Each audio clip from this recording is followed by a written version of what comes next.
Hi, grade threes. All right, we're carrying on reading our series, Rise Up Ordinary Kids with Extraordinary Stories.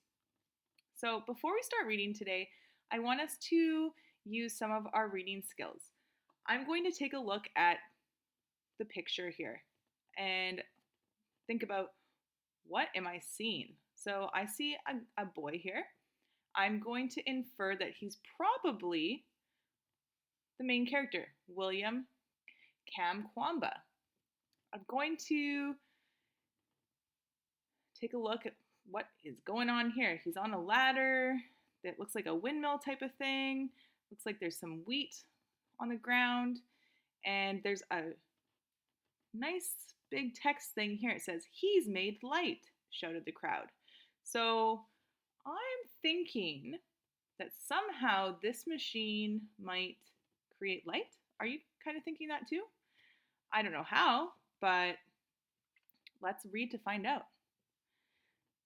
William balanced on top of the tower that he had built from wood and bamboo. It was a strange looking contraption. It had an old bicycle wheel attached to the top, a large fan alongside it, and various other machine parts. A gust of wind blew, and the fan's blades began spinning around. William held up a light bulb that was attached to the machinery. The bulb flickered and died. Then it lit up brightly. "He's made light!" shouted the crowd, which had gathered below to watch this crazy boy. They were right. William had made electricity. But how? Interesting they're calling him a crazy boy. Why do you think they might be calling him crazy? Maybe because they weren't sure what he was doing when he was putting all these kind of random pieces together. But do you think they're impressed now? I bet they are. Let's keep reading. A few months before, 14-year-old William Kamkwamba, I'm going to do the chunky monkey there because that's a hard word to pronounce, but Kamkwamba had been sitting in the library, trying not to think about how hungry he was. This wasn't an everyday kind of hunger. This was starvation. The maize harvest had failed in Malawi that year, and there was hardly anything to eat. Maize. Do you guys know what maize is? I think it's corn. People were starving, selling anything they could just to buy a few grains. Nobody had food or very much money. William went to the library to learn because his family could not afford to pay his school fees. Okay, we've talked a lot about that, how other places in the world, school is a privilege, not something that they just get to do. So that's the case here. He wishes he could go to school. A book called Using Energy caught William's eye. He'd always been interested in how things worked and had spent hours fixing old radios. On the book's cover was a picture of tall gray towers with large spinning blades. William was intrigued. He thought it was interesting. He flipped through the pages to find out more. These machines were called wind turbines, and they used the energy from wind to make power. This was exciting. If William had a windmill, maybe he could make electricity to light the dark nights in Malawi. He might be able to pump water to the fields to help to grow the crops. Electricity would be the answer to many of his family's problems. Wow, that's pretty incredible. What a guy. William got to work right away. He knew what he wanted to make, but finding the right materials was difficult when there were only bits of scrap around. He used lots of different things: a clothesline, an old bicycle frame, plastic pipes. William heated and flattened the pipes, then cut them into blades for the windmill. It took him a long time to gather everything he needed, but after several months of hard work, he had finally built his windmill. Wow. The moment when he produced light for the first time was incredible. Notice how this is all in capitals? That's really important because they want us to know how hard he worked to make it happen. They said he worked for several months and months, and then it finally paid off. Can you just imagine how great he must have felt? The windmill was able to power 4 lights and 2 radios in his family home. Soon, everyone in the village wanted one. William's windmill got him a lot of attention. He was invited to speak at a TED conference about his idea and about his dreams of building a bigger windmill to help the village. His speech was a great success, and he got lots of help and advice from the people he met at the conference. Since then, William has been working on many projects for his area. Lots of them are sustainable.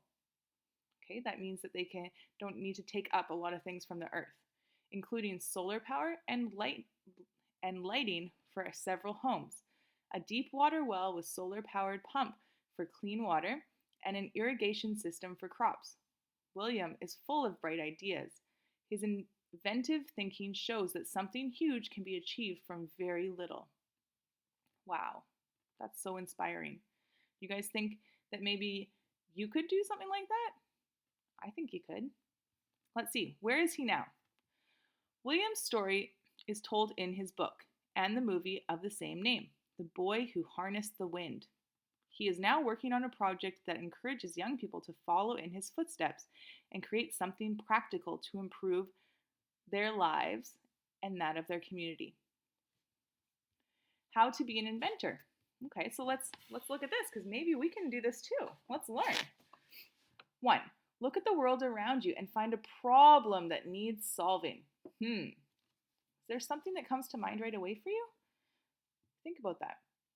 2. Be creative.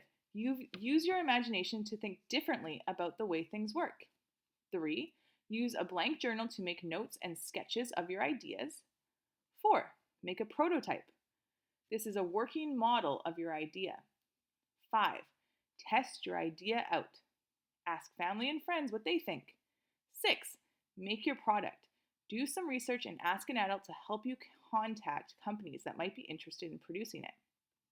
Wow. So that's going to be your writing challenge for today. I want you to think about this process right here, how to be an inventor. Is there a problem that needs solving that you can think of?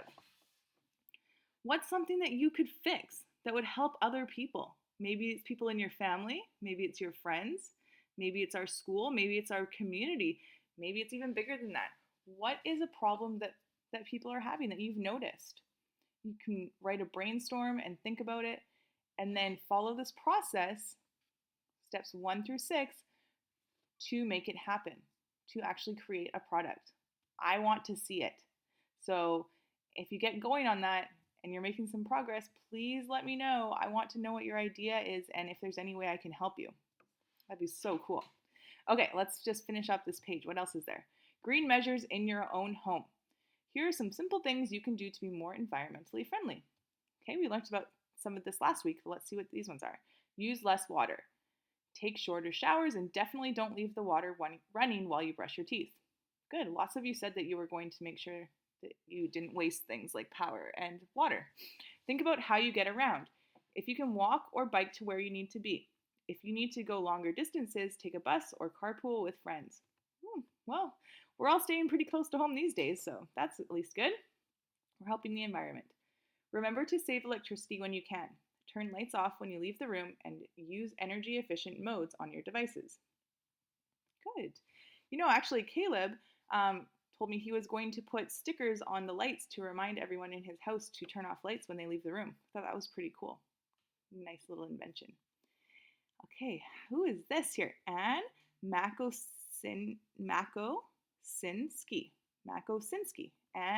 Anne Makosinski. Okay. Canada. Anne Makosinski invented a thermoelectric torch when she was just 15 years old. The light is powered by the heat of the hand that holds it. She was inspired to create it after hearing that a friend in the Philippines was struggling to study because she couldn't afford to pay for electricity after it got dark in the evening. Wow. So Anne saw a problem her friend was having. She couldn't. What was her friend? She was inspired to create it after hearing that a friend in the Philippines was struggling to study because she couldn't pay for electricity. So she was sitting in the dark at night instead of being able to study. So she wanted to create light to help her. So think back to this, how to be an inventor. What's a problem happening around you that you can notice? Maybe you haven't noticed yet, but open your eyes, think about it. What's something that somebody's been maybe complaining about, or you've just noticed they've been struggling with in your house, in your friend group, wherever.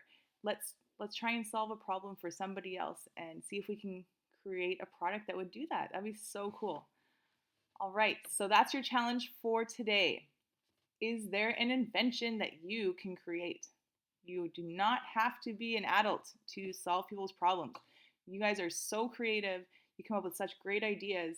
I think that you can come up with something amazing here. And I can't wait to see what you think of. Talk to you soon.